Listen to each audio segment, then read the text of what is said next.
naalala ko po, isa po ako sa mga naging unang kasama ni Cristel nung first semester. Naalala ko siya kasi doon pa lang sa freshman orientation namin sa Diliman, papunta pa lang ako noon, nasa LRT ako. Tapos may isang babae na lumapit sa akin kahit hindi niya ako kilala at that point. Nakita niya kasi, color-coded kasi ang mga t-shirts namin noon.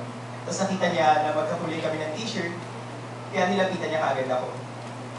Doon pa lang na-realize ko na ang swerte-swerte ko na napunta ako sa block namin dahil sa mga tao katulad ni Cristel na super welcoming sila, friendly, handang tanggapin ka. Tapos, pagkatapos nun, madalas kaming umuwi ni Cristel ng sabay. Kasi, nung nagkukwentuhan kami, nalaman namin na parehas kaming sa Tondo umuwi. Tapos, tuwing uuwi kami, hindi namin makakaligtaan na kakain kami ng isaw dyan sa may UN. Tapos, si Cristel, nakakagulat siya kasi hindi ko na siya kailangan iyayain.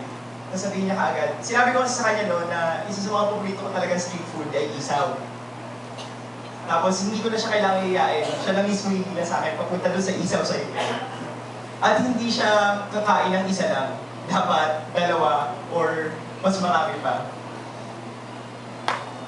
Si Cristel kasi, hindi siya yung klase ng babae na super nagpapakademure. Siya yung talagang pinapakita niya yung sarili niya. Yung first day namin, nagkita, naalala ko yun kasi magkatabi kami sa upuan. Tapos naglabas siya ng candy. Tapos inalok niya rin ako. Tapos maya-maya, mga 5 minutes later, naglabas naman siya ng chichirya. As in, sobrang dami ng pagkain na tinatago sa bag niya. Ma-attest yan ng mga kaklase namin.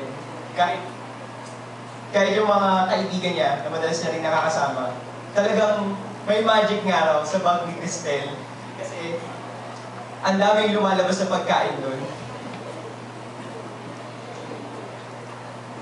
Pero higit po doon, ang napansin po namin kay Cristel, ay talagang nagsusumikap siya na makapag-aral. Naalala ko kasi, nung unang beses namin nagklase, magkatabi rin kami, ayoko talagang mag-notes nung una kasi nakakatamad. Pero nahiya ako kay Cristel kasi talagang bawat sasabihin ng prof namin, nilalagay niya sa notes niya. Tapos, maingay kasi siya eh. Talagang palakwento si Cristel. Pero once na nagsimula na, yung magsalita yung professor, talagang nakatutok na siya dun sa professor. Kaya syempre ako nahiya naman ako. Kaya nagsulat na lang din ako.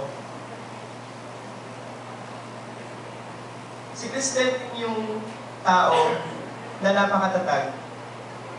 Tsaka siya yung handang magsakripisyo ng sarili para sa amin. Naalala ko kasi noon, yung isa sa malaking nagawa ni Cristel para sa block namin ay yung sumali ng Miss Freshie. Noong panahon na naghahanap kami ng contestant, wala talagang gustong tumayo. Si Cristel lang yung mag-isa na nagpresinta ng kanyang sarili. And why not? Di ba, makikita niyo naman, talagang maganda si Cristel eh. Tapos,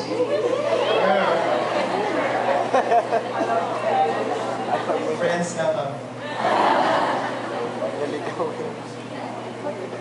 At hindi lang siya maganda, talented din siya. Yun siguro yung isa sa mga bagay na inaangaan ko sa kanya. Talagang all around siya eh. Meron na siyang beauty, may brains, talented, masipag, mabait, at friendly. Siguro, karamihan sa mga tao ngayon, maaalala si Cristel bilang yung estudyante na nagsakripisyo ng buhay para sa ikabubuti ng kasalukuyang lagay ng ating paaralan. Pero para sa amin, mas mananatili sa puso namin yung Cristel na napakamasayahin, napakasarap kasama.